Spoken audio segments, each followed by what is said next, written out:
Are you hungry? Well, I have got 4 amazing, quick and easy recipes for you today. Hey friends, my name's Susan and welcome to my home. Today we're going to be making some of our favorite, and I do mean our, Danny's favorite recipes. He loves them and you and your family will too. So let me get this ponytail up and let's get to making some amazing, quick and easy recipes. Come on. You know you wanna, cause they are gonna be so good. And it's early morning, and we are gonna make some slow cooker Cajun chicken fettuccine. I'm just gonna do the first portion this morning, what I need to put into the crock pot, which I've got some chicken broth, some oregano, onion powder, garlic powder, some onion itself, some slap your mama, and some chicken breast. And that's what I'm gonna do instead of the red pepper flake and paprika. I'm going to use some slap your mama because you know that's spicy and it's really, really good. Also some salt and pepper. But other than that, we're ready to get everything in the slow cooker so it can cook while we're gone to work. And I'm going to go ahead and put the frozen chicken breast into the crock pot. This is my smaller crock pot. Like I said, I'm only half in the recipe, so I've got that in. It does call for 1 cup of chicken broth. I am not going to half in that. I think I'm just going to put the whole cup in. That way it covers the whole bottom. Now for a little bit of oregano, a little bit of onion powder, and a little bit more of garlic powder, that is. There we go. I'm going to add some of the slap your mama in, and this is very spicy, so I'm not going to put too awful much because y'all know I love the spicy, but this thing can get you. Let me go ahead and flip the chicken around into the mixture. That way it can get well coated. Get all that good chicken juice all over the place. Now I'm going to add basically half of a cut up onion on top, which was kind of weird, but that's what it said. So that's what I'm going to do. And of course, y'all know, if I dare you, it's the way I roll. There we go. This is going on low while I'm at work. I'm going to put it on 8 hours, and then we'll come back and see what we have. And when I come home from work, this is what everything looked like. I am going to go ahead and add some noodles, which no, surprise, surprise, I didn't use fettuccine noodles. I used penne. I've got some heavy cream and some Parmesan cheese that are going in. And Dolly is wanting some food apparently. So let's get to putting everything into the crock pot. And I'm going to go ahead and use my meat masher here to shred my chicken. If y'all haven't figured this out, I've done this quite a few times. It makes it into beautiful little pieces of chicken as long as you don't have any vegetables in here at the time or nothing that would be mushed. You can go ahead and do this. And like I said, look at all that beautifully shredded chicken in very little time. I'm going to go ahead and add in some heavy cream and some Parmesan cheese into the mix. And I'm going to go ahead and stir this up. And yes, that is Parmesan cheese. And that will melt once it gets warm, so that's not a problem. And I'm going to give it a little taste and see if it needs some more of the slap your mama seasoning in it, because y'all know we like it spicy. I'm going to add just a dab more of the seasoning. Not much, because it tastes really good. Because you know, that's the way it goes. Get this stirred up, and then it'll be time to put the noodles into the crock pot. Now I'm going to go ahead and add the noodles into the mix, and then give that a good stir.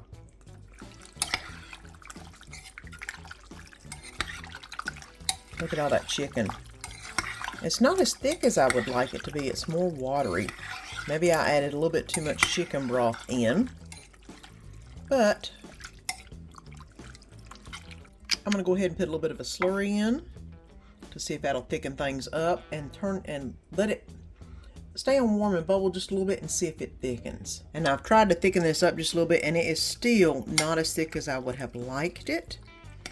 Maybe if I let it cook just a little bit longer, it might thicken up a little bit more. I think I probably put a little bit too much bone broth in to begin with. But it still tastes amazing. Let's go ahead and get it in a bowl. And here you go. Slow cooker Cajun chicken fettuccine, which I've made into penne. and it's what's for supper tonight. And tonight we're going to make Danny's favorite, some beef and bean tacos, guys. Y'all know the drill. I've got some taco seasoning. I've got some Goya adobo, some onion, some rotel, Mexican style with lime and cilantro, you know it. Some pinto beans that have been drained, and some Fiesta blend cheese. You know I'm going to have the sour cream and the taco seasoning and all that good stuff out here in a second, but the star of the show, the hamburger meat, is just about done. So let's start adding the ingredients and getting this taco ready to roll. And I'm going to go ahead and add in some onion into the mix. That's probably about 1/4 of an onion, and some taco seasoning to go along with that. About as much as 1 packet of the taco seasoning you'd buy in the packets. I'm going to go ahead and let this simmer just a little bit to get everything incorporated.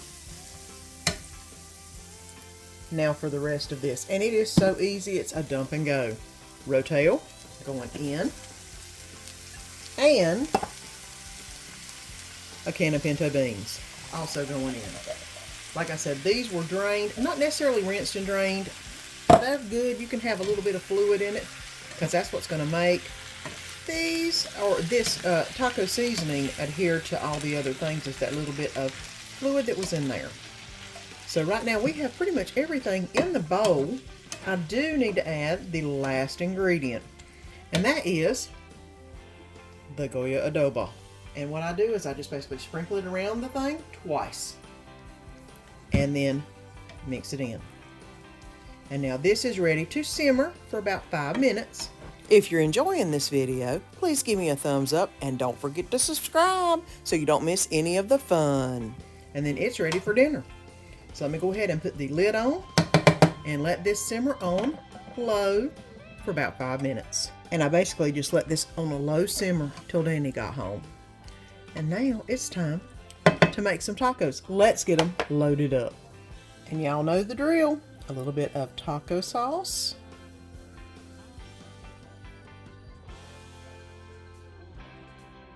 And green Tabasco.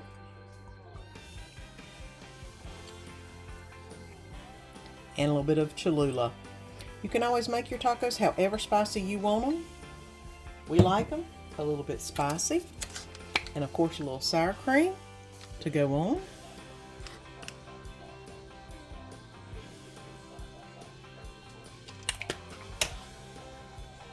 And a little bit of cheese on top to make it nice and cheesy. And here you go, some beef and bean tacos. If you haven't tried it this way, you've got to. It's the best tacos you will ever taste. And it's what's for supper tonight. And we're gonna make some of the string cheese manicotti bake. I saw Valerie Hargett made it, and I had to try it because it looks so easy and so quick. So I've got me some string cheese ready to go, some manicotti shells, which are not easy to find, guys. I don't know if y'all have tried finding them lately. They're not. I finally found some though. Some traditional spaghetti sauce. I've got a little Italian seasoning, a little bit of garlic salt right there, some mozzarella cheese, and of course, the star of the show is the hamburger that's cooking up right now in the pan. And let me go ahead and get everything done to this so we can put everything together. Oh, and the oven is heating up to 350 as we speak. Around the hamburger meat, I've already drained everything off. I'm going to go ahead and add a little bit of Italian seasoning into it just because I do. And I'm also going to add a little bit of garlic salt. I do this on my lasagnas too, just a little bit. Not a ton, because I don't want it to be too garlicky. You can put minced garlic in if you want to. Either way is fine. I like the garlic salt because it does give it a little bit of salty taste. And then of course I'm going to put in some of our traditional spaghetti sauce from Aldi's, guys. If I can't have my homemade, then this is the next best thing. So let me go ahead and get this processed together. I'm going to go ahead and let this simmer for about a minute or two. The oven is still heating up, and that way it'll get all of the spaghetti sauce merged in with the hamburger meat. So we'll come back in just a minute. Now, just like I do with my lasagna, I'm going to go ahead and put a little bit of the spaghetti sauce in the bottom. That way it won't stick to the bottom of the pan. Now that I've got that all spread out, the easiest thing is to take the manicotti shell and then put the string cheese in it and then place it in to the pan. And let's go ahead and get all of them done. Now all the manicotti are already in. I'm going to go ahead and add a little bit of water to it. I know that Valerie added a cup. My plate is a lot smaller than hers. So I'm going to just fill it up to where it is somewhat, not quite to the top of the manicotti, like that. That was probably almost a half a cup. And that way that should cover and then cook whenever we put it in the oven. I'm going to go ahead and add the hamburger meat with the spaghetti sauce in it on top. And get that all spread out. Yeah. Make sure that all of the manicotti is covered. Which that makes a good little cover there. Okay. And I'm going to go ahead and put this in the oven for about 20 minutes. And then when I bring it out, I will add the cheese on top. So let me go ahead and put some aluminum foil over the top of the pan and put it in the oven, 350 for 20 minutes. That way I can make sure that it steams the shells really, really good. And it's been 20 minutes in the oven. I'm going to go ahead and add on the mozzarella cheese on top. I add a lot of it because y'all know I like a good cheese pull. And then put it back in the oven for at least 10 minutes. We'll see by how everything looks in 10 minutes if it needs to go longer than 10 minutes. But that's looking really good. The dogs come in here to try to get a piece of cheese already. But you know, that's Buddy for you. Okay, let's put the aluminum foil back on and another 10 minutes. And we'll see how this looks. And y'all know we're not too big on brown cheese. You could put it underneath the broiler and get it browner than it is. We like a good cheese pull. Let's see if we can't get this out and on a plate. I've got some garlic toast and it'll be time to eat. And here you go. String cheese manicotti, a little bit of garlic toast on the back, and it smells amazing. And it's what's for supper tonight. And tonight we're going to be making a tater tot casserole, one of Danny's favorites. I've got some onion, I've got some garlic powder, some garlic salt, some pepper, I've got some cream and mushroom soup, and some evaporated milk, and some tater tots, which I'm going to be putting in the oven. I like to go ahead and pre-bake my tater tots to give them a little bit of firmness before I put them in the baking dish. So I've got the oven preheating at 350, and I've got the hamburger starting to sizzle a little bit in the pan. So let's get the hamburger cooked, the tater tots in the oven, and then I'll bring you back and show you what I do next. I put about half of the tater tots on a tray. I'm going to go ahead and put them in the oven for about 10 minutes is usually what I do. And then I'll get them out. The hamburger meat's just about ready to drain. And then we'll get some things put together and get this in the oven. And I've already browned the hamburger meat and I've already drained it. I'm going to go ahead and add in some onion. I usually like to put in about 2 slices of onion, but you know me, we love our onion. So that can go in and be cooking down just a little bit while I get all of the good liquidy ingredients going on. Now in this mixing bowl, I'm going to go ahead and add in the 1 can of cream of mushroom soup. And I'm going to go ahead and add in the evaporated milk.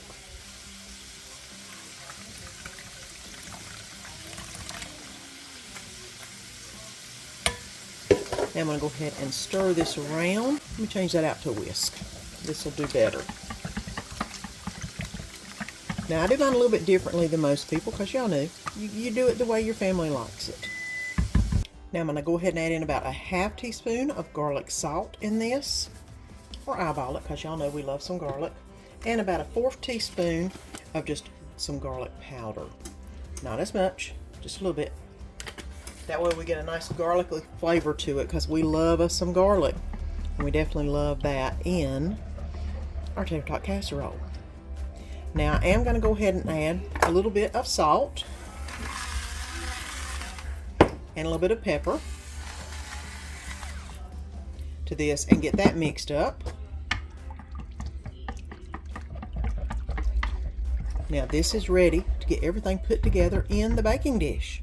As you can see, I've got the cheese out there getting it defrosted. I'm gonna go ahead and add in all of the hamburger meat and onion that I just made, and basically get this nicely spread out on the bottom of the dish.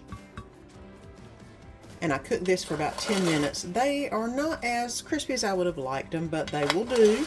I'm going to go ahead and get these all lined up on the top of the hamburger meat of the tater tot casserole.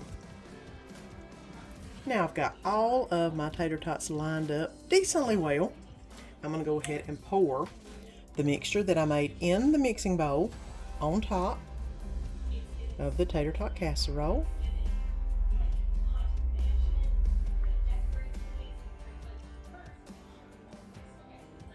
Now I'm going to go ahead and put this in the oven at 350. I'm going to let it bake for about 20 minutes, and then I'm going to pull it out and put the cheese on top. That's why I'm letting this defrost over here, so I can put cheese on top for 10 minutes once it gets cooked. So I'm going to go ahead and put this in for 350. We'll see it back whenever I get it out in 20 minutes. And it's cooked for 20 minutes in the oven. I'm going to go ahead and add the cheese on top. That way I can put it back in the oven for the next 10 minutes of cooking. And I usually add a little bit of cheddar cheese and mozzarella cheese. You know, I like a good variety of cheese on top of it just because it does give it a good flavor. I know the recipe usually doesn't call for that much cheese, or any cheese, I can't remember because I made it this way for so long. But this is just the way I make it. You make the recipes your family wants you to make the way they want them. And that is just the way a good mama and a good cook does. So I've about got the top covered for a nice big wonderful cheese pull. Let's put it back in the oven for 10 minutes. It's still at 350. And then I'll show you what it looks like when it comes out. And after the full 30 minutes of cooking, I went ahead and turned the oven off and left it in there for a few minutes to brown up the top, which, yeah, it did a little bit. Didn't do a whole lot. You've got to let this completely cool off before you serve it, because if you don't, all the good stuff will just ooze out. So we're going to give this about 5 good minutes so it'll cool off. And here you go. Tater tot casserole, my way. And it is so good. And it's what's for supper tonight. Now those 4 recipes were truly amazing, and some of Danny's favorites. And if you haven't already, go ahead and press that little button down below and subscribe so you don't miss any of the fun and good food. And go ahead and give me a thumbs up. I really appreciate it when you tell me I'm doing a good job. And if you like that video, you'll love this video right here. Until next time, see you then.